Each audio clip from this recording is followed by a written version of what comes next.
नमस्कार, बहुत स्वागत है आपका। आप देख रहे हैं सबसे बड़ा अखाड़ा। मैं हूं आपके साथ शिल्पा तोमर।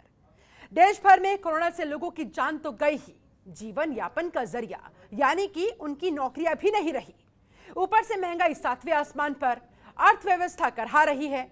आम जनता की रोजी रोटी पर संकट मंडरा रहा है। न नौकरी है न वेतन है। ऐसे में घर चलाए तो कैसे चलाए। इसी बीच CMIE के मुताबिक आंकड़े कुछ उसकी तरफ से रखे गए हैं कि बेरोजगारी दर मई में 12% रही, जो अप्रैल में 8% थी। पिछले साल मई में देशव्यापी लॉकडाउन की वजह से बेरोजगारी दर 23.5% के अपने रिकॉर्ड स्तर पर पहुंच गई थी। कोरोना की दूसरी लहर में CMIE के मुताबिक तकरीबन 1 करोड़ ऐसे लोग हैं जिनकी नौकरियां गई है। ऐसे में बड़ा सवाल, 1 करोड़ नौकरियां जाने के लिए कौन जिम्मेदार? क्या सरकार ने प्रभावी तरीके से कोरोना को और लॉकडाउन को हैंडल नहीं किया? क्या इसका खामियाजा लोगों को अपनी नौकरियां गंवाकर भुगतना पड़ा? और अब क्या होगा आखिरकार हमारे देश की अर्थव्यवस्था का? कैसे बढ़ेगी देश की GDP? आज की चर्चा इसी मुद्दे पर।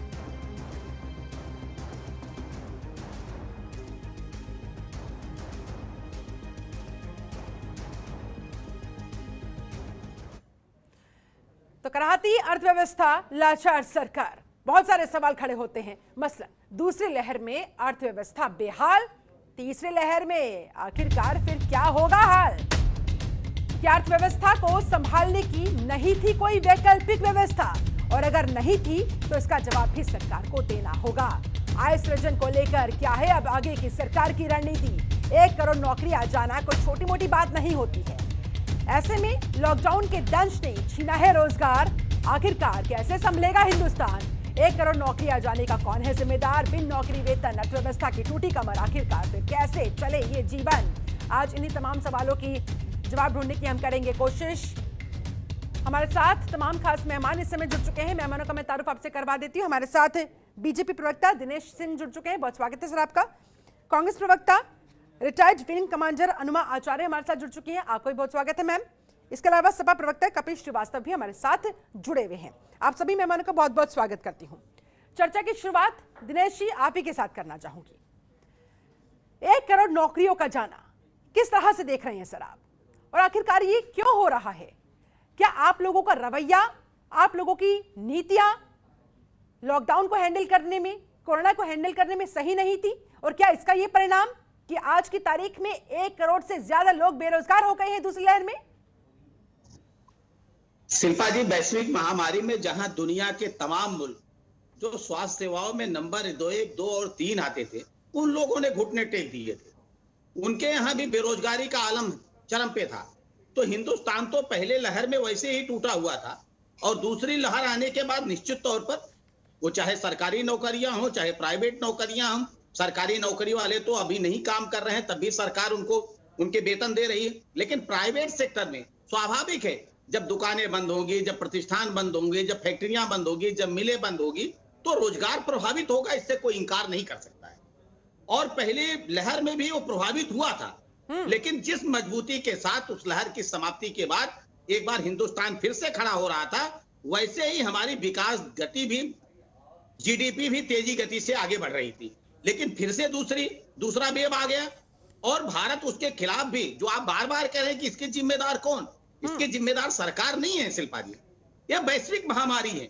ये बताकर नहीं आई थी, और बताकर नहीं आने के बावजूद भी जिस तरह से केंद्रीय सरकार, मोदी जी की सरकार ने काम किया। आपके इसी पॉइंट पर मैं आपसे ये सवाल करना चाहती हूँ दिनेश जी, कि ये वैश्विक महामारी सिर्फ हिंदुस्तान के लिए तो नहीं थी, अन्य तमाम देशों ने इसे झेला है। वहां आखिरकार अर्थव्यवस्था पटरी पर फिर कैसे लौट आई है, और हमारे हिंदुस्तान की GDP इतने पीछे क्यों रह गई? मैंने कहा कि दुनिया के तमाम मुल्कों की मैं बात कर रहा हूं, सब टूटे थे, और हिंदुस्तान भी। लेकिन हिंदुस्तान जिस तत्परता से आगे बढ़ा था, अपने काम कर को फिर से शुरू किया था। और स्वाभाविक ही शिल्पा जी, कभी आपने, जितने लोग चर्चा में बैठे हुए हैं, आप स्वयं, आपको भी मैं उसमें सम्मिलित करता हूं, क्या आपने जीवन में कभी ऐसा सुना था कि एयरवे बंद हो जाए, रेलवे बंद हो जाए, रोड बंद हो जाए, सारी सेवाएं बंद हो जाएं? सरकार को जो पैसे आते हैं कहां से आते हैं? इन्हीं सब क्षेत्रों से आते हैं। रेल के पहिए बंद हो जाएं, हवाई यातायात बंद हो जाए, सड़क परिवहन बंद हो जाए, कर्फ्यू लग जाए, तो क्या आप जानते हैं? लेकिन उसके बाद भी मैं कह रहा हूं ये मोदी सरकार की तत्परता थी। ये मोदी सरकार द्वारा किया गया कार्य था कि हमारे देश की जनता टूटने ना पाए। कैसे उनके जनधन अकाउंट में पैसे डालने की बात हो, कैसे उनको निःशुल्क कोई भूखा ना सोए, कैसे उनको निःशुल्क खाद्यान्न देने की बात हो, हमारी सरकार ने उनकी चिंता की। कैसे रेड़ी पटरी वालों के पेट में निवाला जाए, हमारी सरकार ने उनकी चिंता की। और अभी दूसरी वेब में भी कहा, मोदी जी ने इसीलिए कहा था कि ये लास्ट विकल्प होना चाहिए, लॉकडाउन कर्फ्यू लास्ट विकल्प होना चाहिए। बाकी विकल्पों पे आप तलाश करिए, क्योंकि लोगों का जीवन भी चलना चाहिए। और उत्तर प्रदेश में देखिए तो यहाँ सरकार ने हाई कोर्ट की टिप्पणी के बाद भी सरकार ने कहा था कि हम हाई कोर्ट का सम्मान करते हैं, लेकिन हम कैसे इस कोरोना को रोके भी और लोगों का रोजगार छूटे भी ना। दोनों तरफ पे हमको काम करना पड़ेगा। बहुत बड़ी बड़ी आप लोगों के सामने चुनौतियां थी, माना, सहमत हूं आपसे, लेकिन ये जो 1 करोड़ लोगों की नौकरियां गई है, जिनका रोजगार छिन गया है, उनकी रोजी रोटी पर जो संकट इस समय मंडरा रहा है, वो क्या कमाए क्या खाए वाली सिचुएशन उनके सामने है, इन लोगों का क्या होगा सर? और आप लोग क्या इस बात को समझ रहे हैं दिनेश जी? 1 करोड़ लोगों की नौकरियां जाना कितनी विस्फोटक परिस्थिति है ये, आप इसका अंदाजा क्या लगा पा रहे हैं? मामले की गंभीरता को समझ पा रहे हैं? बिल्कुल लगा पा रहे हैं, बिल्कुल लगा पा रहे हैं। मैं गांव में बैठा हुआ, लोग शहरों से लौटकर गांवों में आए, क्योंकि जब काम धंधे बंद हो जाएंगे, सबको ये था कि पहले जीवन बचे। जीवन बच जाएगा तो फिर जान है तो जहान है, मोदी जी ने भी कहा था। अगर हमारी जान बचेगी तो हम फिर मजबूती के साथ आगे बढ़ेंगे। और पहली वेव के बाद लोग फिर गांवों से शहरों की तरफ वापस लौट रहे थे, क्योंकि काम धंधे शुरू हो गए थे, यातायात खुल गए थे। अभी फिर से आप देखिए तो आज ऐतिहासिक गिरावट आई है। आज ऐतिहासिक गिरावट आई अप्रैल के बाद, तो फिर से जनजीवन सामान्य होगा, जल्दी ही सामान्य होगा। जिस तरह से सरकार काम कर रही है और जिस तरह से इस देश की जनता साथ दे रही है, निश्चित तौर पर जनजीवन सामान्य होने के बाद फिर से हमारी जिंदगी, लोगों की जिंदगी पटरी पर आएगी। उसके लिए सरकार भी चिंतन कर रही, सरकार भी चिंतित है, सरकार भी प्रयास कर रही है, लोग भी प्रयास कर रहे हैं। फिर से हम खड़े होंगे। और देखिए दूसरे सेक्टर में, जैसे कृषि के क्षेत्र में ऐतिहासिक उत्पादन हुआ है। इस लॉकडाउन के बावजूद भी हमारे किसान अपने खेतों में काम किए और काम करके उन लोगों ने देश को भूखे नहीं मरने दिया। और सरकार कैसे 3 महीने लेकिन मेरा कंसर्न इस डिबेट के जरिए उन लोगों के सवाल उठाने हैं जो आज की तारीख में वाकई में भूखे मर रहे हैं, क्योंकि एक जो बच्ची कुछ उनके पास नौकरी थी वो भी नहीं रही, और ऊपर से आज की तारीख में जिन लोगों के पास, दिनेश जी क्या आपको पता है, नौकरियां है भी, उनकी आय कम हो गई है, डिडक्शन हो रहा है काफी हद तक। इस बढ़ती हुई महंगाई में किस तरह से वो अपना घर चला रहे हैं, ये कोई जरा उनसे पूछे। ठीक है, लौटूंगी आपके पास और भी तमाम सवालों के साथ। हमारे साथ अनुमा आचार्य भी लगातार जुड़ी हुई है। अनुमा जी, सरकार का कहना है भाई हम तो जान बचाने में लगे हुए थे, हमारी प्राथमिकता जान बचाने पर थी। ऐसे में बड़ा सवाल ये कि नौकरियां जो गई है क्या होगा उसका, नौकरियां गंवाने वाले लोगों का क्या होगा? जी, मुझे ऐसा लगता है कि भारतीय जनता पार्टी और उसके प्रवक्ता सभी जमीनी हकीकतों से बहुत दूर होते हैं और बहुत जोर जोर से जब बोलते हैं तो वो असत्य की ही बात करते हैं, क्योंकि जो सामने दिख रहा है कि 97% हाउस होल्ड की इनकम डिक्लाइन हुई है। आप औरों की छोड़िए, आपके और हमारे जैसे घरों में तनख्वाहें आधी हुई हैं या 60% हो गई हैं, वो सबको मालूम है, क्योंकि सभी घर इससे अफेक्टेड हुए हैं। केवल 3% जो तो या तो बीजेपी के सांसद वगैरह होंगे या नेता होंगे, शायद उनकी किसी तरह से आमदनी में कमी नहीं हुई है, बिकॉज वो इस तरह की बातें कर रहे हैं। हम सब जानते हैं कि 14 करोड़ लोग पिछले साल गांवों की तरफ पलायन कर गए थे। जैसे ही किसी जो लहर ठीक हुई तो 9 करोड़ उसमें से वापस आए। उन 9 करोड़ लोगों के लिए सरकार ने राशन का कोई पैकेज नहीं किया। दूसरे देशों की बात करते हैं, दूसरे देशों में सभी इस तरह के जो कैजुअल लेबर्स हैं, जो अनऑर्गेनाइज सेक्टर है, उसके लिए काम किया गया है। और तो और देखिए आप कि अनएम्प्लॉयमेंट रेट जो है अभी वो 12% पे आ गया है, जो कि पिछले महीने 8% पे चल रहा था। मतलब ये जो हम 1 करोड़ जॉब की बात कर रहे हैं, उस 1 करोड़ को छोड़ दीजिए, उसके पहले की भी बात करते हैं हम। कुल मिला के इस पूरे दौरान 11 करोड़ से ज्यादा लोगों ने जॉब खोया है अपना। और ये बात जरूर है कि पिछले 2 महीनों में उसमें से 1 करोड़ गया है। एक और चीज यहाँ पे जो मैं बहुत खास तौर से कहना चाहूंगी कि जो मनरेगा था, जिसको प्रधानमंत्री ने असफलताओं का ताबूत और पता नहीं क्या क्या कहा था, वो वही काम आया। लेकिन उसमें भी चूंकि पिछले साल जैसे वर्ष होते हैं तो 2019-20 में 71,000 करोड़ रुपए खर्च हुआ था। तो जब ये जो होता है बजट एस्टिमेट होता है वो 61,000 ही रखा, कम रखा उसके अगले साल के लिए, लेकिन बाद में फिर वो जो 20 लाख करोड़ का जो एक सोकॉल्ड तथाकथित जो एक पैकेज आया था उसमें से 40,000 करोड़ वहां ट्रांसफर किए गए, यानी कि 1,15,000 करोड़ उसमें से खर्च हुआ, पिछले साल खर्च हुआ। और वही खर्च रिवाइज्ड एस्टिमेट में इस साल के लिए था, लेकिन इस साल बजट कितना दिया? 73 करोड़ दिया, 73,000 करोड़ दिया। 300 करोड़ जनता को बेरोजगार है उससे, तो उसमें बजट कम करना, तो हम कुल मिला के क्या देख रहे हैं? पिछले 7 साल की बात करती हूँ मैं शिल्पा जी, ये बहुत बड़ी बात करने वालों से पिछले 7 सालों में सरकारी नौकरियां केवल 48 लाख दी गई हैं, कुल 48 लाख, उसमें से 38 लाख के करीब राज्यों ने दी है और 8,85,000 केंद्र सरकार ने दी है। तो इनके पास असल में कोई स्कीम नहीं है, कोई तरीका नहीं है। मैन्युफैक्चरिंग सेक्टर बर्बाद है, हर सेक्टर बर्बाद है, कोई आंकड़ों पे बात नहीं करते। ये केवल एक मुंह में बोलना है कि हमको बोल के भेजा गया है कि यही बात करना है, बिना आंकड़ों की यही बात करना है, तो वही बात की जा रही है। ये बिल्कुल जमीनी हकीकत नहीं है। हम मिट्टी का इंसान समझ के इस देश के लोगों ने वोट दिया था, ये मिट्टी के माधो निकले। ठीक है दिनेश जी, जल्दी से जवाब दीजिए, आपका क्विक रिएक्शन, उसके बाद कपिल श्रीवास्तव। जब कांग्रेस पार्टी के प्रवक्ता इस तरह की बात करते हैं तो अपनी तरफ नहीं झांकते कि एक अंगुली उठा रहे हैं तो बाकी अंगुलियां अपनी तरफ इंगित कर रही हैं। राज्यों में इनकी भी सरकार है, तुलनात्मक परीक्षण करना चाहिए, उन्होंने के तर्कों पर बात करनी चाहिए, तथ्यात्मक बात करनी चाहिए।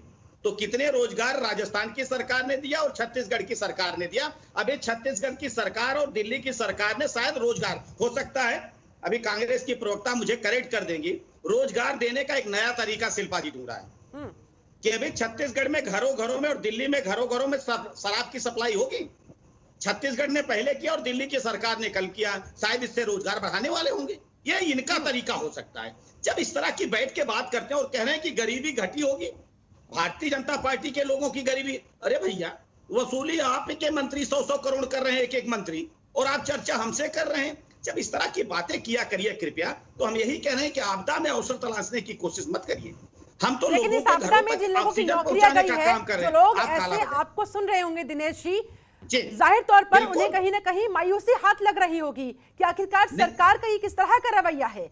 आपको तो बात करनी चाहिए कि ठीक है जो हुआ सो हुआ, अब कम से कम आगे की जो आय सृजन की नीति होनी चाहिए, जो आप लोगों की रणनीति होनी चाहिए, वो आप ऐसे लोगों तक पहुंचाए ताकि कहीं ना कहीं उनके बीच एक उम्मीद की किरण जगे, एक रे ऑफ होप आप उन तक पहुंचा सके। ठीक है, लौटूंगी आपके पास, और भी खास मेहमान जुड़े हुए हैं। हमने कहा पहले की वैश्विक महामारी में इस तरह की जब बातें आ गई तो स्वाभाविक लेकिन जिम्मेदारी आपकी इस लिहाज से बनती है ना सर कि ये महामारी तमाम देशों में आई थी, यहाँ पर हिंदुस्तान में इस हद तक सिचुएशन क्यों बिगड़ी? ठीक है, अनुवाद कुछ कहना चाह रही जल्दी से मैम, उसके बाद बहुत जल्दी से 2 करोड़ जॉब देने का वादा इस सरकार ने दिया था, राज्यों की सरकार ने नहीं किया था। राज्यों की सरकारों ने कुल मिला के 48 लाख जॉब दिया। और दूसरी चीज ये है कि राज्य कहीं और के क्या हर बार राज्यों को अलग क्यों कर देते हैं, ये शर्म की बात है। और जिनके बारे में कह रहे हैं कि वो लोग शराब की डिलीवरी करवा रहे हैं, लक्षद्वीप में आपने क्या किया है? लक्षद्वीप में आपने वहां बार खुलवाए हैं। तो इस तरह से मत बोलिए, जो गलतियां दूसरों के काम जब कर रहे हैं वो आपके यहाँ से ज्यादा हो रही है। बस इतनी बात है। नहीं देखिए, ठीक है, लौटूंगी आप दोनों के पास। कपिल श्रीवास्तव, आपके पास आना चाहूंगी। सर, 1 करोड़ लोगों की नौकरियां इस समय जा चुकी है, उन्हें कुछ समझ में नहीं आ रहा वो अपने घर परिवार का पालन पोषण करे तो कैसे करे। ऐसे में आपको क्या लगता है अब इस सिचुएशन से कैसे संभलेगा हिंदुस्तान, कैसे डील करेगा हिंदुस्तान?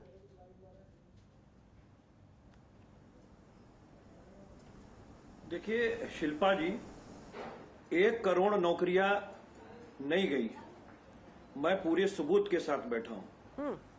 और सरकार जो अपने आंकड़े बाजीगरी के पेश करते हैं उसमें भी इन्होंने अपनी विफलताओं को माना है, अब कोरोना का घूंघट उड़ाया है। लेकिन हकीकत क्या है कि 12 करोड़ नौकरियां गई हैं, और ये हम नहीं कह रहे हैं, ये centre for monitoring Indian economy की रिपोर्ट है, और ये बहुत ही प्रतिष्ठित जर्नल है। इस रिपोर्ट ने दूसरी लहर में 1 करोड़ से ज्यादा नौकरियों के जाने की बात कही है सर। Continue sir. ये केवल नहीं सर, कही गई है। मैं बता रहा हूं शिल्पा जी, 3 मई तक का आंकड़ा है। नहीं सुनिए 3 मई की ये जो है 3 मई का आंकड़ा है। और ये मैं आपको दिखा रहा हूं, ये आप देखिए 3 मई में लिखा हुआ है कि लॉकडाउन में 12 करोड़ नौकरियां गई और बेरोजगारी दर पहुंच गई 27.1%। अब मैं आपको दूसरे आंकड़े देता हूं, क्योंकि ये कोरोना का बहाना बना रहे हैं जी।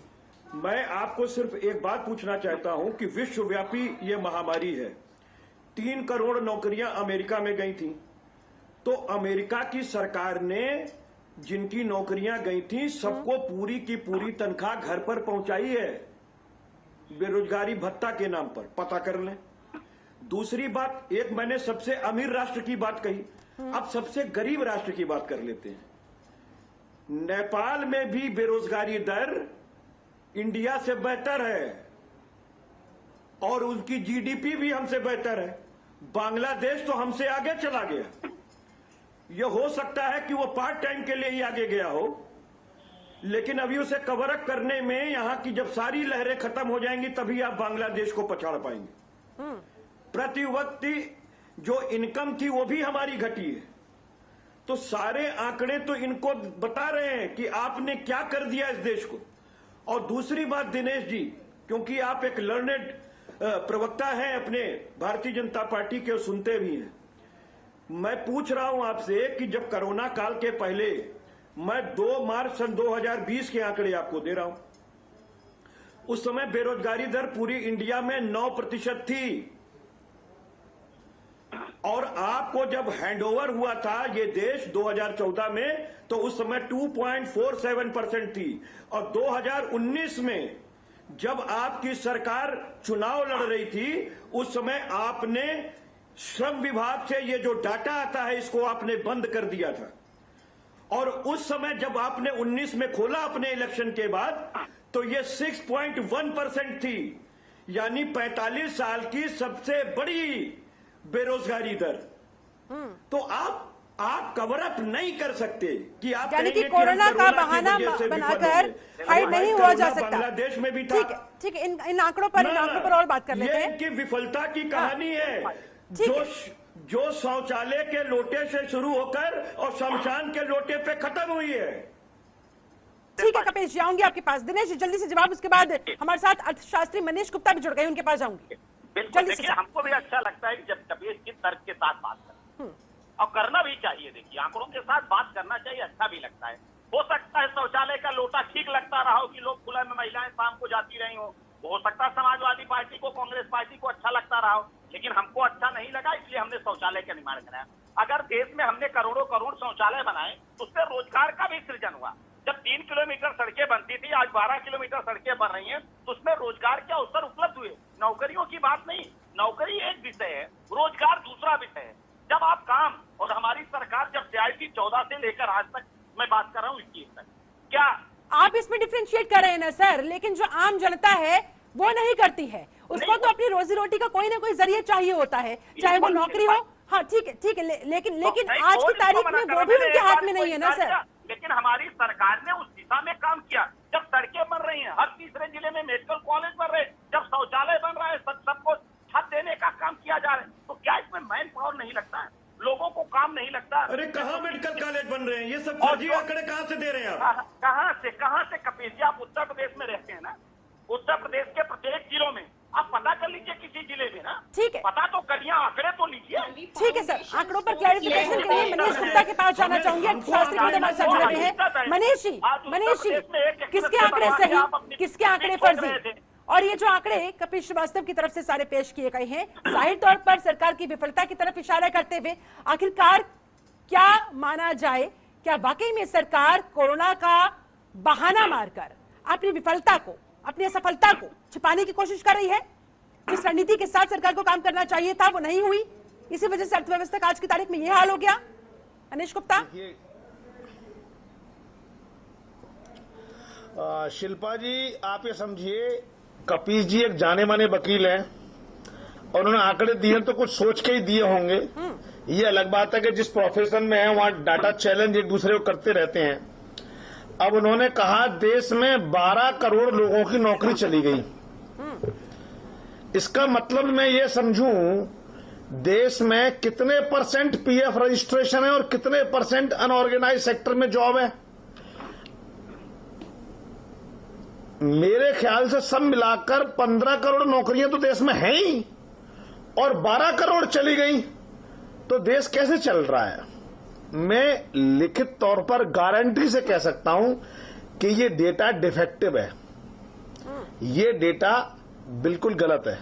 अगर आपको याद होगा, आज से 6 महीने पहले एक इसी चैनल पर डिबेट हुई थी जिसमें आपने ये निकाला था कि पीएफ से इतने लोगों ने विड्रॉल किया, बल्कि ज्यादा 8-10 महीने हो गए, पिछले कोरोना की पहली लहर की बात है कि पीएफ ने इतने % विड्रॉ किया और इसमें बड़ी गर्मा गर्म बहस रही, मैं भी साथ था।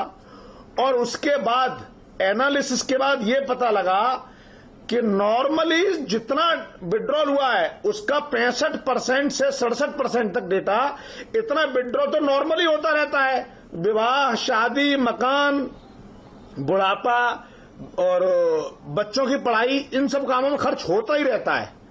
तो जो नौकरी का डाटा दे रहे हैं, ये डाटा सर्वथा रूप से करेक्ट नहीं है, उनको बाइफरकेट करने की जरूरत है।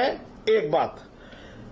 दूसरी बात जो इन्होंने बात कही जॉब वर्सेस रोजगार, मुझे लगता है कि दिनेश प्रताप जी ने अपनी बात को अच्छे से कह दिया कि जॉब वर्सेस रोजगार में फर्क है। मैं कपीस जी की एक और बात से बड़ा सहमत हूं। उन्होंने कहा कि अमेरिका में आपके पास सब लोगों को लॉकडाउन में पूरी सैलरी दे दी गई, लेकिन बड़ा हैरान होता हूं ऐसे नेताओं को ये देखते हुए जब वो हर किसान का कर्ज माफ करना चाहते हैं, हर एक को फ्री अनाज देना चाहते हैं। पूरे देश में जनसंख्या पर कोई कंट्रोल ही नहीं है। जहां अमेरिका की आबादी 15 करोड़ है, हम जुलाई के अंत तक 140 करोड़ होने वाले हैं। इन नेताओं को ये शर्म नहीं आती है कि देश की अर्थव्यवस्था कैसे चलेगी। बस ये तो समाजवाद में विश्वास रखते हैं, कैसे सबको बराबर का हक दिया जाए, जो आराम कर रहा है, सो रहा है, उसको भी हक दिया जाए। तमाम आंकड़ों को फर्जी करार दे दिया है। तो लेकिन ऐसे में देश की अर्थव्यवस्था की असल हकीकत क्या है, जरा वो भी तो बता दीजिए ना जनता को, तभी तो कंपैरिजन होगा आपके मुताबिक। बिल्कुल सही, देश ये आपने बिल्कुल सही प्रश्न पूछा। हाँ। देश की अर्थव्यवस्था की स्थिति निश्चित रूप से खराब है, क्योंकि अगर लॉकडाउन होगा तो सेल परचेज नहीं होगी, सेल परचेज नहीं होगी तो मनी का सर्कुलेशन एक हाथ से दूसरे हाथ में, दूसरे से तीसरे हाथ में जाएगा नहीं। जितना ये सर्कुलेशन स्लो होगा, आदमी की मनी एक्सपेंस करने की जो पावर है वो घटती जाएगी, जिसका नतीजा क्या होगा, न केवल देश की जीडीपी घटेगी बल्कि लोगों की प्रति व्यक्ति आय भी घटनी शुरू हो जाएगी। इसका डायरेक्ट इम्पैक्ट ये होगा कि सरकार को इनकम टैक्स कम मिलेगा, सरकार को जीएसटी कम मिलेगा, और लोगों के पास पैसा नहीं होगा तो वो खर्च नहीं करेंगे। तो जहां एप्लीकेबल है वो एक्साइज ड्यूटी, स्टैम्प ड्यूटी, और ये ड्यूटी आएगी नहीं। उनकी अर्थव्यवस्था फिर ट्रैक पर कैसे आ रही है, उनकी जीडीपी कैसे दिनों दिन इंप्रूव होती जा रही है, ये भी तो सवाल उठता है ना सर।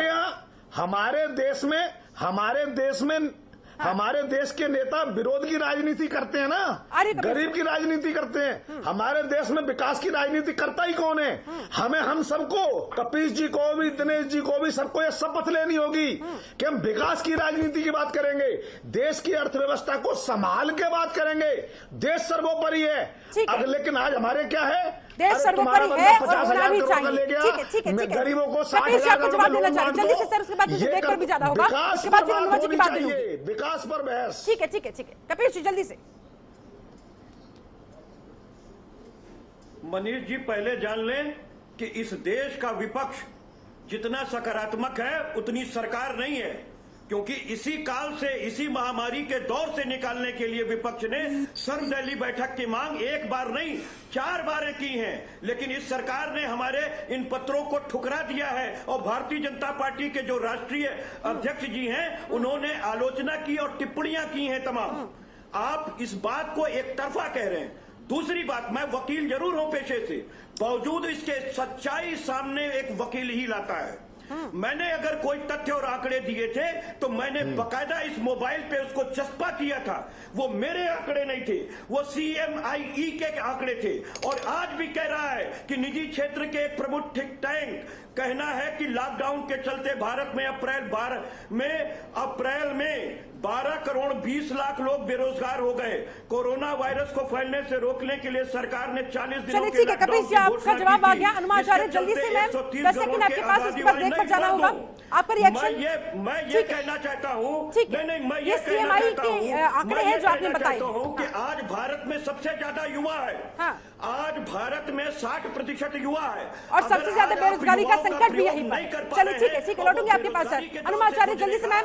और NCERT ये कहती है, कपिल जी ये बात गलत कर रहे हैं। देश की 65% आबादी कृषि पर निर्भर दूसरे कोई मौका देते हैं, सबकी बात आनी चाहिए। शिल्पा जी ये गलत बात कर रहे हैं, ये गलत सोच दे रहे हैं शिल्पा जी। चलिए ठीक है, 1 सेकंड। आबादी कृषि पर निर्भर है और कृषि में 1% भी जॉब नहीं छूटी है। कृषि में एक भी जॉब नहीं घटी है। अगर देश की 65% आबादी कृषि में है, यानी लगभग ठीक है मनीष गुप्ता, कृषि पर इसी तथ्य पर आगे चर्चा को बढ़ाएंगे, लेकिन अनुमाचार्य का रिएक्शन जल्दी से, उसके बाद ब्रेक। अनुमाचार्य जल्दी 10 सेकंड आपके पास में। देखिए मैं ये कह रही हूँ कि जैसे कोरोना को बहुरूपिया कहा गया है, उसी तरह हम देख रहे हैं कि अर्थशास्त्री जो है वो बीजेपी के ही प्रवक्ता के रूप में, तो उनके आगे टैग लगा दीजिए, क्योंकि मैंने उनको पहले, अगर मेरी याददाश्त सही है तो व्यापार महासंघ के कुछ अध्यक्ष के रूप में भी देख चुकी हूँ। तो मैं आपको ये बताना चाहती हूँ। दूसरी चीज, गांवों में बिल्कुल बेरोजगारी हुई है, क्योंकि जो मजदूर खेत में काम करते हैं, जो लोग मजदूर खेत में काम करते हैं, उनको अब काम नहीं मिल रहा है। 10.63% मई में उनका जॉब कम हुआ है। और एक और चीज मैं आपके जरिए बीजेपी प्रवक्ता को कहना चाहती हूँ कि आज का ऐतिहासिक खेती बड़ी होगी, मजदूरों को काम नहीं मिला है, ये उसमें आंकड़ों में देखिए। मान लेंगे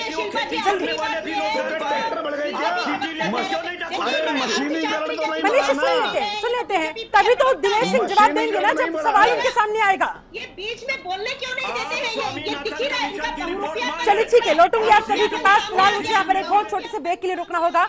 आप सभी मेहमान मेरे साथ बने रहे। ब्रेक के बाद जब चर्चा को आगे बढ़ाएंगे, जानने की कोशिश करेंगे कि अब ये जो 1 करोड़ लोगों की नौकरियां, बल्कि इससे भी ज्यादा लोगों की नौकरियां उनके हाथों से जा चुकी है, उनके सामने बहुत बड़ा संकट इस समय मंडरा रहा है। उन्हें समझ नहीं आ रहा है कि वो अपना जीवन आगे चलाए तो कैसे चलाए। ऐसे में इन लोगों की नौकरी जाने के पीछे क्या सिर्फ कोरोना जिम्मेदार है, या फिर सरकार की नीतियां उतनी प्रभावी नहीं रही, रणनीतियां उतनी कारगर साबित नहीं हुई धरातल पर जितनी होनी चाहिए थी, जो ऐसे लोगों को इस सिचुएशन से बचा सकती थी। लौटेंगे छोटे से ब्रेक के बाद, यहीं से बढ़ाएंगे चर्चा को आगे और तमाम रिएक्शंस भी लेंगे। अनुमाचार्य भी कुछ कहना चाह रही थी, इसके अलावा कपिल श्रीवास्तव की बात और मनीष गुप्ता की बात, और इन तमाम सवालों के जवाब फिर दिनेश सिंह से। और चलिए एक बार फिर से रुक करते हैं हमारी बहस का। लगातार आज चर्चा हो रही है, हमारी जो अर्थव्यवस्था है वो बेहाल क्यों हो गई। हमारे जो पूरी रणनीति कोरोना काल के दौरान, लॉकडाउन के समय देखने को मिली, आखिरकार वो उस हद तक प्रभावी साबित क्यों नहीं हो पाई जिस हद तक होनी चाहिए थी। और ये जो 1 करोड़ लोगों की नौकरियां गई, आखिरकार कोरोना के अलावा क्या सरकार की नीतियां इसके लिए जिम्मेदार नहीं है? आज इन्हीं तमाम सवालों पर हम लगातार चर्चा कर रहे हैं। एक बार फिर से पैनल के पास जाते हुए दिनेश जी, आप ही के पास आऊंगी। ब्रेक पर जाने से पहले अनुमा जी ने तमाम अपने सवाल रखे, कपिल श्रीवास्तव ने सवाल उठाए हैं। ऐसे में जवाब तो आप लोगों को ही देना पड़ेगा, और जवाब इस बात पर भी देना पड़ेगा कि रोजगार के वादे के बाद अब ये बेरोजगारी का करंट क्यों, और वो भी इतने बड़े स्तर पर? शिल्पा जी, ये तो बड़ा दुर्भाग्य है कि जब लोग चर्चा करते हैं, कोई सकारात्मक चर्चा करता है, किसी का प्रवक्ता हो जाता है। अगर मनीष जी ने कोई बात रखी तो कांग्रेस के प्रवक्ता ने उनको भाजपा घोषित कर दिया। देखिए, यही विडंबना है देश की। हम भी एक यूथ डिपार्टमेंट के लिए काम करते हैं। 60 वर्षों में 6 दशकों में जो कांग्रेस पार्टी की प्रवक्ता बैठी है, जरा बता देंगे, एक मैकेनिज्म नहीं डेवलप कर पाए इस देश में कितने रोजगार हैं, कितने बेरोजगार हैं, कोई पोर्टल, कोई सिस्टम नहीं डेवलप कर पाए। 60 वर्ष बता दें ईमानदारी से, कोई सिस्टम हो तो। इसलिए आंकड़े गलत आते हैं। और क्या हुआ, देखिए यूपीए के शासनकाल में, एक चीज मैं बताऊं, पहले 18 से 15 से 29 वर्ष के लोग जो हैं उनको यूथ की कैटेगरी में रखा जाता था, सरकारी परिवार। लेकिन कांग्रेस के यूपीए सरकार में क्या हुआ शिल्पा जी पता है? उसको बढ़ाकर 29 को 35 कर दिया गया। और किस लिए किया गया आज पूछ लीजिए, बता देंगे कि क्या है डिफिनेशन। यूपीए के शासन में हुआ था कि नहीं हुआ था कि 29 साल का ही उतना ही 35 साल का होगा, क्योंकि आपको बेरोजगारी के आंकड़े को कम करके दिखाना। दूसरी चीज और तीसरी चीज, मैं आपसे एक सवाल आपके माध्यम से दोनों लोगों से पूछना चाहता हूँ, जरा मुझे बता दें। आज तो वैश्विक महामारी है पूरी दुनिया में, हिंदुस्तान का कुछ गिरवी रखा गया? उसमें कौन सी वैश्विक महामारी थी जब को ऑयल बांड पर आपको ऑयल खरीदना पड़ा था? कौन सी वैश्विक महामारी थी जब आपको सोना गिरवी रखना पड़ेगा? जब लोग बैठ के इस तरह से चर्चा करते हैं तो दुख होता है। आज अगर 12 किलोमीटर सड़कें बनती थी, आज 27 किलोमीटर अगर सड़क बन रही तो क्या रोजगार नहीं उपलब्ध हो रहा है? लेकिन रोजगार के सवाल पर दिनेश जी माफी के साथ आपको रोकना चाहूंगी, ये सिर्फ 1 या 2 साल के आंकड़ों पर आपसे सवाल नहीं पूछे जा रहे हैं। 7 सालों से आपकी सरकार देश में है, ओवरऑल बताइए। आंकड़ों पर बात कर रहा हूँ मैं, तो यूपीए से लेकर और एनडीए तक के आंकड़ों पर बात कर रहा हूँ शिल्पा जी। जब चर्चा हो तो दोनों तरफ से चर्चा हो ना कि यूपीए के शासन काल में कितने रोजगार मनीष गुप्ता के पास अभी पूछ लीजिएगा, या कपिल श्रीवास्तव जी बैठे जब इनकी सरकार होती है, उत्तर प्रदेश में इनकी सरकार थी, उत्तर प्रदेश में एक भी आप बता दिए, एक भी नौकरी बिना हाई कोर्ट गए हुए मिली हो, एक भी नौकरी बता दिए? ये तो इनके यहाँ हाल था। लेकिन यहाँ पर दरअसल इस समय सवाल ये हो रहा है दिनेश सिंह, बहुत सीधा सा मेरा सवाल आपसे ये है कि अन्य तमाम देशों में हम लोग देख रहे थे, हमसे पहले वहां पर पहली लहर आई, दूसरी लहर आई, अमेरिका में तो तीसरी लहर तक आ गई थी। आखिरकार फिर हम लोगों ने वहां की परिस्थितियां देखकर पहले से ही सबक क्यों नहीं लिया, उस हिसाब से अपनी रणनीति क्यों नहीं बनाई? मैं बस इतना जानना चाहती हूं। हमने वहां भी देखा अर्थव्यवस्था को झटका लगा, लेकिन उन लोगों ने बहुत अच्छे तरीके से उसे हैंडल किया। यहां पर हम क्यों विफल हो गए, मेरा ये सवाल है। बिल्कुल सच्चा सवाल है शिल्पा जी। मुझे एक चीज बता दीजिए, आपके मेरे सवाल में ही जवाब है। मुझे एक चीज ये भी आप बता दीजिए कि दुनिया में किस मुल्क ने सत्ता पक्ष सत्ता जो काम कर रहा था, सरकार जो काम कर रही थी, वहां के विपक्ष ने कब सवाल खड़ा किया वैश्विक महामारी की रोकथाम के लिए? मुझे दुनिया का एक मुल्क बता दीजिए। लेकिन हिंदुस्तान की विडंबना देखिए, जिसके प्रवक्ता समाजवादी पार्टी और कांग्रेस के बैठे हैं, तो इसी पर चर्चा होगी। कौन से वैक्सीन लगाने से कौन प्रेस करके मना कर रहा था और किसके नेता ने वैक्सीन लगाई नहीं, आज तक अपील नहीं। ठीक है, अनुमा आचार्य जवाब देना चाह रही, जल्दी से सुन लेते हैं। बिल्कुल हम इनको जवाब देना चाहिए।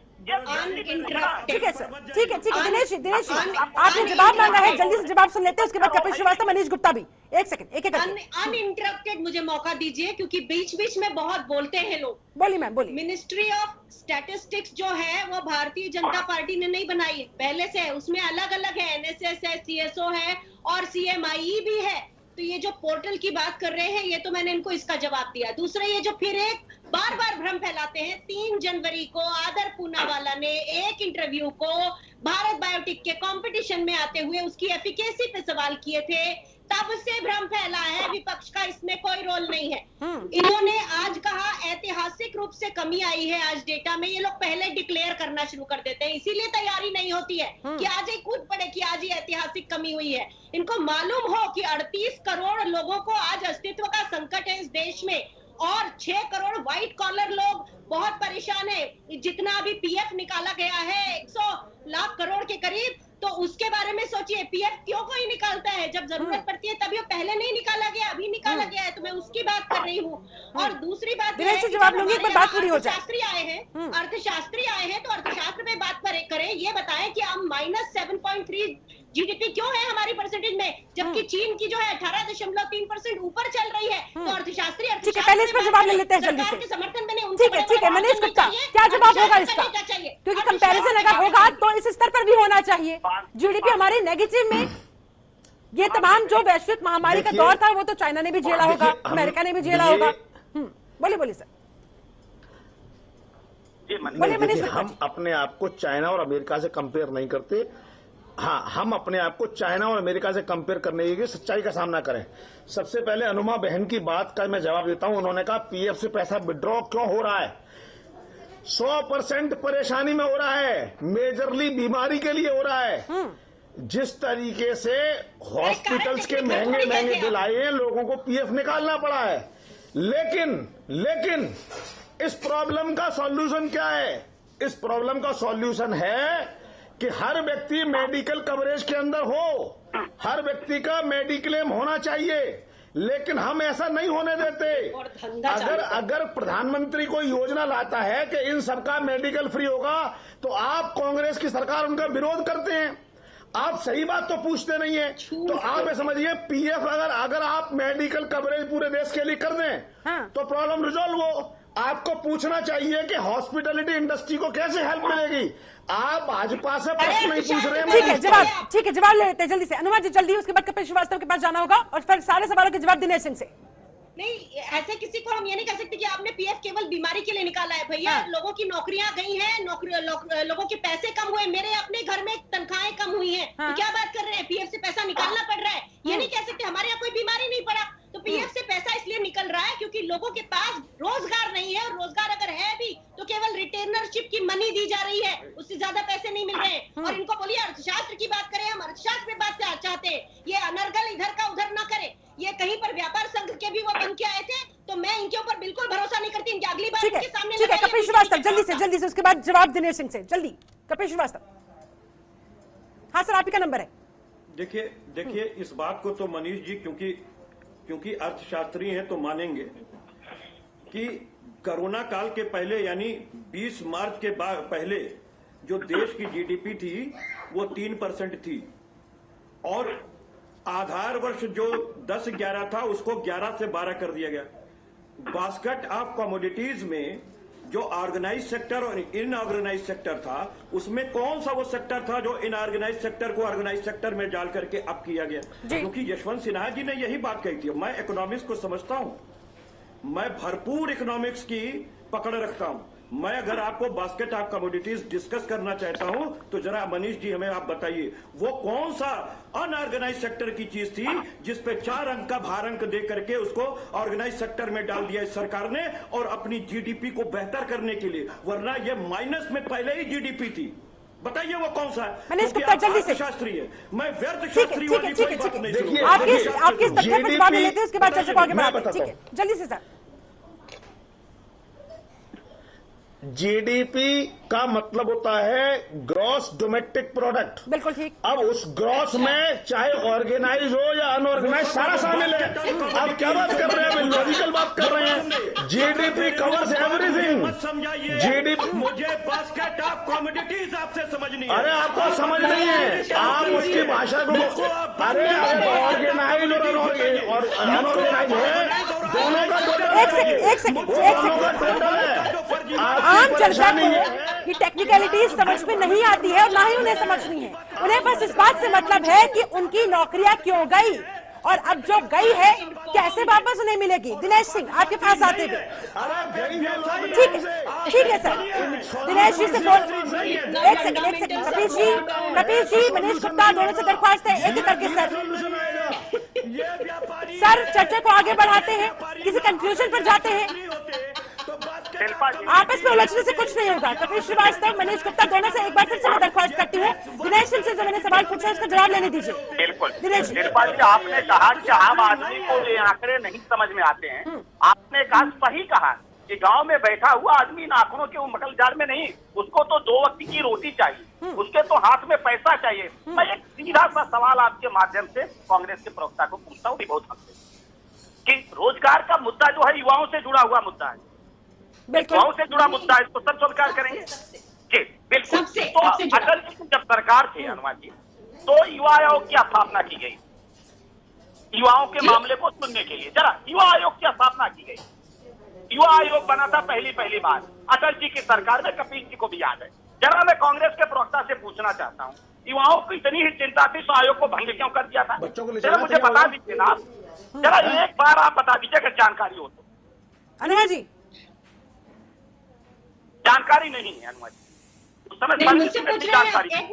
दिनेश जी का सवाल आप ही से था कि युवा आयोग का गठन कब हुआ फिर से पूछिए, और फिर आपके आने के बाद उसे भंग क्यों कर दिया गया? अगर आपको युवाओं की इतनी ही चिंता थी। जी व्यक्तिगत आक्षेप लगाने के अलावा कुछ नहीं करती हैं। देखिए ऐसा है दिनेश जी कि युवा आयोग के बारे में मैं नहीं ना जानती हूँ, लेकिन युवा आयोग आज का मुद्दा नहीं है। आज का मुद्दा बेरोजगारी है। आज का मुद्दा आज की बेरोजगारी है। चलिए ठीक है, मैं बिल्कुल बता रही हूँ कि मुझे युवा आयोग के गठन के बारे में नहीं मालूम है। हो सकता है चलिए ठीक है, वापस से मूल प्रश्न पर आते हैं। दिनेश सिंह वापस से नौकरी के मूल प्रश्न पर आते हैं। ठीक है, वो स्वीकार कर रहे हैं, उन्हें इस बारे में जानकारी नहीं थी। आगे बढ़ते हैं सर, चर्चा को आगे बढ़ाते हैं। कपिल जी सुनिए, ठीक है हनुमा जी आपकी बात आ गई है। भूतकाल में बात करते ठीक हैं, है, आपकी बात आ गई है। दिनेश जी, समय की सरकार के समय में देखिए हम उन्होंने इस बात को स्वीकार किया है, उन्हें नहीं पता था। अब आगे बताइए। ठीक है, उनको युवाओं की चिंता नहीं है, उनकी नौकरियों की चिंता नहीं है, आपको कितनी चिंता है आप इतना बता दीजिए। ठीक है मैम, आपकी बात आ गई है। मनीष गुप्ता, कपिल श्रीवास्तव, प्लीज सभी से मेरी दरख्वास्त है मैम। अनुमा जी एक एक करके, ठीक, एग्जैक्टली। दिनेश सिंह तो सुन तो लेते हैं ना। अनुमा जी, कपिल श्री, मनीष गुप्ता सुन लेते हैं। जवाब तो अल्टीमेटली सरकार को ही देना है ना। दिनेश जी से ही तो सवाल है, उनको बोलने का मौका तो दीजिए। बोलिए दिनेश जी बिल्कुल। मैं आता हूँ शिल्पा जी के मूल सवाल पर, आपके भी सवाल पर आपके जवाब देता हूँ। देखिए ये यूथ से जुड़ा हुआ, मैंने कहा बेरोजगारी यूथ से जुड़ा हुआ है। पहली बार आपने 29 से 35 कर दिया बेरोजगारी को आंकड़े, आप जवाब नहीं दे पाई। आपने 29 से 35 को आपकी सरकार ने किया, मुझे बताइए ना जी, बताइए। 29 से 35 लोगों को फायदा है कि नहीं? आपकी सरकार ने किया कि सरकार ने किया, पूछिए उनको करने में फायदा है कि नहीं? अच्छी बात आप कर रहे हैं। और सुनिए, शिल्पा जी वैश्विक महामारी के पहले जिस तेजी के साथ हिंदुस्तान की, जिस तेजी के साथ भारत की अर्थव्यवस्था आगे बढ़ रही है, पूरी दुनिया भारत की तरफ। ठीक है सर।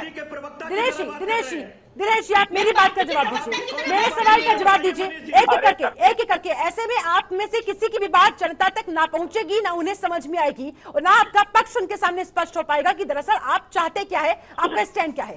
दिनेश जी, बेरोजगारी के मसले पर मेरा मूल प्रश्न एक बार फिर से दोहराती हूँ, क्या जवाब होगा आपके पास, और इस बेहाल अर्थव्यवस्था को आगे संभालने का क्या तरीका है आपके पास, क्या समाधान है आपके पास? सीधा समाधान पर बात करते हैं। बिल्कुल शिल्पा जी, बहुत अच्छी बात। मैं किसी के बीच में नहीं बोलता, मैं सुनता हूँ। मैं सिर्फ ये कह रहा था, बात आई, मैंने कहा इस वैश्विक महामारी के पहले आप देखिए जिस तरह से भारत की अर्थव्यवस्था तेजी से बढ़ रही थी, दुनिया इस चीज को मान रही थी कि जो 21वीं सदी है अर्थव्यवस्था के क्षेत्र में भारत की सदी है। लेकिन इस वैश्विक महामारी में हमारी उस गति को मंद किया है, हम इसको स्वीकार करते हैं।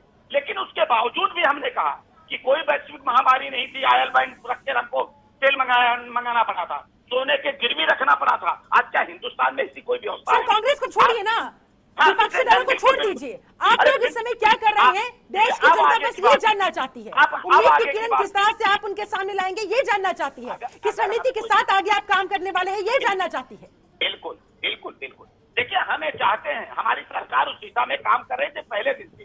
हमने इसलिए कहा कि हमको कोरोना को रोकना है, हमको रोजगार भी नहीं बंद करना है, इसलिए आवश्यक हो तो लॉकडाउन, जब जहां मजबूरी हो कि कोई विकल्प नहीं वहां लॉकडाउन। धीरे धीरे स्थिति आज देखिए किस तरह से दुनिया के तमाम देश अपने निवेश भारत में कर रहे हैं, तो उससे रोजगार बढ़ेगा कि घटेगा? आप बताइए। जिस तरह से हिंदुस्तान में काम हो रहा था उससे क्या रोजगार, अगर यहाँ फैक्ट्रियां आ रही थी, नए संस्थान खुल रहे थे, क्या उससे? अच्छा ठीक है दिनेश सिंह, आप ये बता दीजिए, में प्रधानमंत्री शहरी आवास, प्रधानमंत्री ग्रामीण आवास बन रहे थे, उसमें रोजगार सृजन हो रहा था कि नहीं हो रहा था? ये कब नहीं चलती थी योजना का बता दीजिए। राजीव गांधी आवास, लोहिया आवास, इंदिरा गांधी आवास, सरकार कह रही है हम हर संभव तरीके से यहाँ पर कोशिश कर रहे हैं, लेकिन थोड़ा समय लगेगा। कपिल जी फाइनल कमेंट क्या कहेंगे आप, कितना विश्वास है? देखिए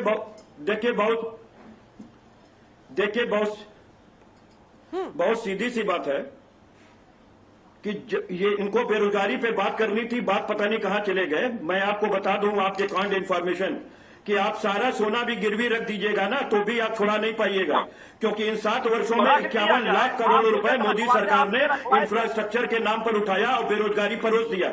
दूसरी चीज आपको बता दूं कि मनीष जी से मैंने पूछा अर्थशास्त्र के मैंने फंडामेंटल चीज को वो नहीं बता पाए, पता नहीं कौन से अर्थशास्त्री हैं।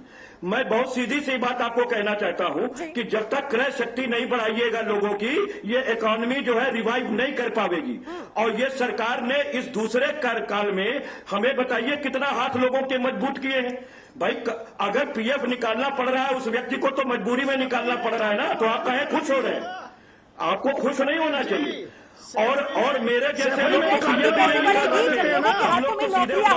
रोजगार होगा तभी ये संभव हो पाएगा। वकील आदमी है, उधार ले रहे हैं। ठीक है, मनीष गुप्ता आपका आखिरी कमेंट। में एक डांस करा दीजिए ना। अर्थव्यवस्था को कैसे अब आगे हैंडल करना चाहिए, कैसे सुधारा जाए, कैसे इसमें जान डाली जाए? आपको डांस करा दे तो ठुमका लगाने का शौक चढ़ा तो ये आपको भी करवा देते हैं, दूसरों को भी मौका देते हैं। क्यों आपके अर्थशास्त्री तो आप अर्थशास्त्री बन लीजिए। इतनी ज्यादा खुजली है कि जितना किसी प्रवक्ता को नहीं है किसी पार्टी के, को आपको एडमिशन को व्यापारी बेसिक सेक्टर्स को सेक्टर वाइज काम करना पड़ेगा। आप अर्थशास्त्री सरकार को क्या सलाह देना चाह रहे हैं अर्थव्यवस्था को उठाने के लिए? सर सुन लेते हैं ना सर, प्लीज बोलने दीजिए। मुझे मॉनेटरी इकोनॉमिक्स की परिभाषा बता दीजिए।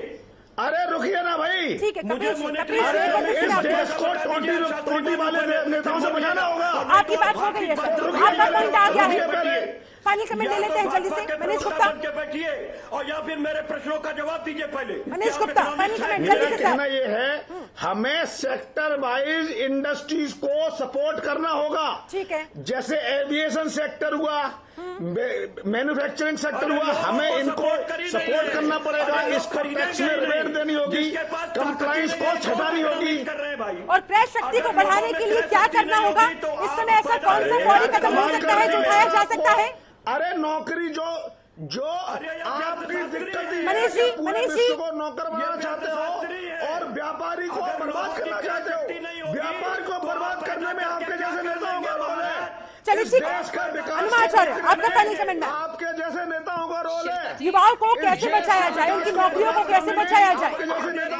ठीक है, उसके बाद दिनेश सिंह एक एक करके प्लीज पीसीआर मनीष गुप्ता, कपिल श्रीवास्तव दोनों का वॉल्यूम डाउन किया जाए। अनुमा जी जवाब देना चाह रही है। अनुमा जी, मैं ये कहना चाहती हूँ कि युवा आयोग की बात नहीं हो रही है। आज हम बेरोजगारी की बात कर रहे हैं, आज हम इसकी भी बात कर रहे हैं क्योंकि महंगाई इतनी ज्यादा बढ़ी है कि जो लोग हमारे मजदूर हैं, देखिए 12 करोड़ जॉब गए हैं, ये सही बात है। कपिल जी जो कह रहे हैं वो बिल्कुल सही है। ऑर्गेनाइज्ड अनऑर्गेनाइज्ड सेक्टर दोनों मिलाकर ये बिल्कुल सही बात है, पर पिछले 1 साल में गए हैं। और दूसरी चीज ये है कि ये जो महंगाई बढ़ी है जिसके कारण लोग बस का किराया ये सब भी लोगों का बढ़ा है, तो जो बेचारे मजदूर हैं उनके सामने आजीविका का संकट है। सरकार का कॉन्क्रीट प्लान क्या है? देखिए कोरोना तक के लिए भी राष्ट्रीय योजना नहीं बनी है, नेशनल टास्क फोर्स है नहीं, एक बार भी सर्वदलीय बैठक हुई नहीं है। तो ये सारी चीजें हैं जिनमें सब जिम्मेदारी से डिस्कस किया जा सकता है। विपक्ष को सरकार चलाने का अनुभव है, कम से कम उनसे सलाह ले लीजिए, दूसरे विशेषज्ञों से ले लीजिए। लेकिन विशेषज्ञ तो इनको छोड़ के चले जाते हैं। आप देख लीजिए अरविंद सुब्रमण्यम हो, वीरेंद्र आचार्य हो या कोई भी हो, तो सरकार को एक कॉन्क्रीट प्लान करना है यहाँ जाके और वहां जाके इधर उधर से नहीं करना। मैं तो और इसी तरह जैसे कपिल जी ने पूछा, मैं पूछना चाहती हूँ 10 इकोनॉमी के प्रिंसिपल बता दें आज के अर्थशास्त्री, या फिर अर्थशास्त्री समय इतना है नहीं। दिनेश सिंह जल्दी से आपका फाइनल कमेंट। क्या सरकार की आगे आय सृजन की रणनीति है और आप लोग विपक्ष को सर्वदलीय बैठक के लिए बुला क्यों नहीं रहे हैं? वो अपने सुझाव देना चाहते हैं, अर्थव्यवस्था को आगे बढ़ाने में आप लोगों का सहयोग करना चाहते हैं, लेकिन इनका कहना है कि आप लोग अलग ही दुनिया में हैं, अलग ही धुन में चल रहे हैं। हम लोग इसी दुनिया में हैं। तभी मुझे ये बताइए कि जब सड़क यूपीए के शासन काल में तथ्यात्मक बात करते हैं ना, जब 12 किलोमीटर प्रतिदिन सड़क यूपीए नहीं अभी 25 किलोमीटर बन रही तो रोजगार कब ज्यादा तक जाता है। अरे 10% की जीडीपी आपको मिली थी, आपको 2.47% की बेरोजगारी मिली थी, आपको 51 लाख करोड़ का कर्जा कम मिला था। आपने तो आरबीआई के एक्ट को बदल करके इस्तीफा लेकर के पटेल साहब से आपने 2 लाख करोड़ रुपए झटक लिए। ठीक है, बहुत बहुत शुक्रिया आप सभी मेहमानों का मेरे साथ इस चर्चा में जुड़ने के लिए, समय निकालने के लिए बहुत बहुत शुक्रिया। तो कुल मिलाकर बार बार एक ही बात सरकार की तरफ से कही जा रही थी कि भाई जान है तो जहान है। ठीक है, समझ में आता है, जान तो बच गई, लेकिन अब उस जहान का क्या करे, उस जहान को चलाए कैसे जब हाथों में नौकरियां ही नहीं बची। नौकरियां है नहीं, वेतन आ नहीं रहा है, घर बार, ऐसे में आम जनता अपना चलाए तो कैसे चलाए, और अपनी ये गुहार लगाए तो किससे लगाए, अपना ये दर्द साझा करे तो किससे करे, क्योंकि सरकार तो सुन नहीं रही है। बहुत बड़ा सवाल है, सोचिएगा जरूर। चलिए, इसी के साथ मेरे साथ इस खास चर्चा में जुड़ने के लिए आप सभी का बहुत बहुत शुक्रिया। बने रहे जनतंत्र टीवी के साथ। नमस्कार।